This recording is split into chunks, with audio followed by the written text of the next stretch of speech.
ಮೀನರಾಶಿ ಕುಜದೋಷ ಪರಿಹಾರ ಆಗ್ತದೆ.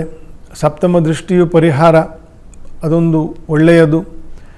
ಜನ್ಮ ಶನಿ ಮತ್ತು ವ್ಯಯದಲ್ಲಿ ರಾಹುವಿನ ದೋಷ ಇದ್ದೇ ಇದೆ, ಅದು ಸ್ವಲ್ಪ ಸಮಯ ಇರ್ತದೆ. ಅದರ ಬಗ್ಗೆ ಹೆಚ್ಚು ಹೇಳಿದ್ದೀನಿ ಹಿಂದಿನ ಎಪಿಸೋಡ್ಗಳಲ್ಲಿ.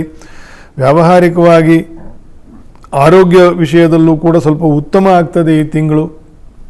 ಚತುರ್ಥದಲ್ಲಿ ಗುರುವು ಮತ್ತು ಪಂಚಮದಲ್ಲಿ ಶುಕ್ರನು, ರವಿಯೂ ಕೂಡ ಸಪ್ತಮದಿಂದ ರಾಶಿಗೆ ದೃಷ್ಟಿ ಉಂಟು. ಆದರೆ ರವಿಗೆ ಶನಿಯ ಮೇಲೆ ಪರಸ್ಪರ ದೃಷ್ಟಿ ಆಗ್ತದೆ.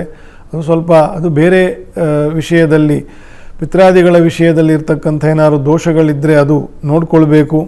ಈ ರೀತಿಯ ಒಂದು ಗ್ರಹನು ಕನ್ಯಾ ರಾಶಿಗೆ ಹೋಗಿ ಇನ್ನೊಂದು ಗ್ರಹನು ಕನ್ಯಾ ರಾಶಿಗೆ ಬರೋದು. ಕನ್ಯಾ ರಾಶಿಯಿಂದ ಕುಜನು ತುಲಾ ರಾಶಿಗೆ ಹೋಗೋದು, ಸಿಂಹರಾಶಿಯಿಂದ ರವಿಯು ಕನ್ಯಾ ರಾಶಿಗೆ ಬರೋದು. ಇಬ್ಬರೂ ಶನಿಗೆ ಶತ್ರುಗಳು. ಹಾಗಾಗಿ ಕನ್ಯಾ ರಾಶಿಯವರಿಗೆ ಈ ಸಪ್ತಮ ಭಾವ ಇರ್ತಕ್ಕಂತಹ ಒಂದು ದೋಷವು ಇನ್ನೂ ಕಂಟಿನ್ಯೂ ಆಗ್ತಕ್ಕಂತಹ ಮಾಸ ಅಂತಂತ. ಮಂಗಳ ಕಾರ್ಯದಲ್ಲಿ, ಶುಭ ಕಾರ್ಯದಲ್ಲಿ ಸ್ವಲ್ಪ ವಿಘ್ನಗಳು ಬರ್ತದೆ. ವಿಶೇಷವಾಗಿ ನಾಗದೇವರು, ಗಣಪತಿ ದೇವರು,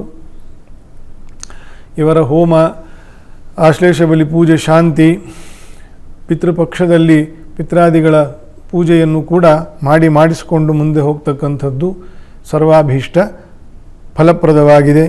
ಇಷ್ಟು ಮೇಷಾದಿ 12 ರಾಶಿಗಳ ಸಂಕ್ಷಿಪ್ತವಾಗಿರ್ತಕ್ಕಂತಹ ಸೆಪ್ಟೆಂಬರ್ ಮಾಸ ಫಲವಾಗಿತ್ತು.